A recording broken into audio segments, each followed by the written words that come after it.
খুনি হাসিনাকে দেশে আনতে হবে, তাকে ফাঁসিতে ঝোলাতে হবে। এবং অন্তর্বর্তীকালীন সরকারকে বলতে চাই এবং আন্তর্জাতিক অপরাধ ট্রাইব্যুনালকে বলতে চাই, আপনারা সাহস নিয়ে বিচার করেন, ছাত্র জনতা আপনাদের সাথে আছে। খুনি হাসিনা এবং তার দোসরদের এদেশে রাজনীতি করার কোনো অধিকার নাই।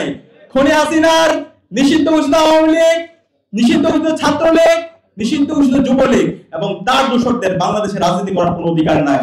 এরা সন্ত্রাসী দল, এরা লাশতন্ত্র কায়েম করার মাধ্যমে বাংলাদেশের আমাদের স্বাধীনতার সার্বভৌমত্বকে, অখণ্ডতাকে তারা নষ্ট করার চেষ্টা করেছিল। আমাদের এই দেশকে ভারতের সাবলেট কলোনি বানিয়েছিল। ভারতের প্রেসক্রিপশনে আমাদের দেশের রাজনীতি, অর্থনীতি থেকে শুরু করে আমাদের এই শিক্ষা ব্যবস্থাকে তারা ধ্বংস করেছে।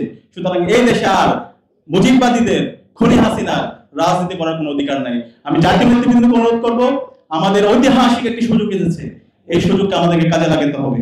আমরা সবাই এই জুলাই বিপ্লবের যে আকাঙ্ক্ষা, শহীদদের যে আকাঙ্ক্ষা, সেটাকে ধারণ করে আমাদেরকে ঐক্যবদ্ধভাবে রাজনীতি করতে হবে।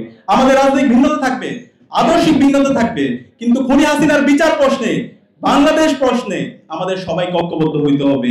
এই জায়গায় যদি কেউ ব্যর্থ করে, সেটা যদি জামাত ইসলাম করে আমরা জামাত ইসলামের বিরুদ্ধে কথা বলবো, সেটা যদি শিবির করে আমরা শিবিরের বিরুদ্ধে কথা বলবো, সেটা যদি বিএনপি করে আমরা বিএনপির বিরুদ্ধে কথা বলবো, সেটা যদি ছাত্রদল করে আমরা তার বিরুদ্ধে কথা বলবো, সেটা যদি এবি পার্টি থেকে শুরু করে, এনসিপি থেকে শুরু করে, যে এই জুলাইয়ের আকাঙ্ক্ষা ধারণ করবে না, আমরা তাদের বিরুদ্ধে কথা বলবো।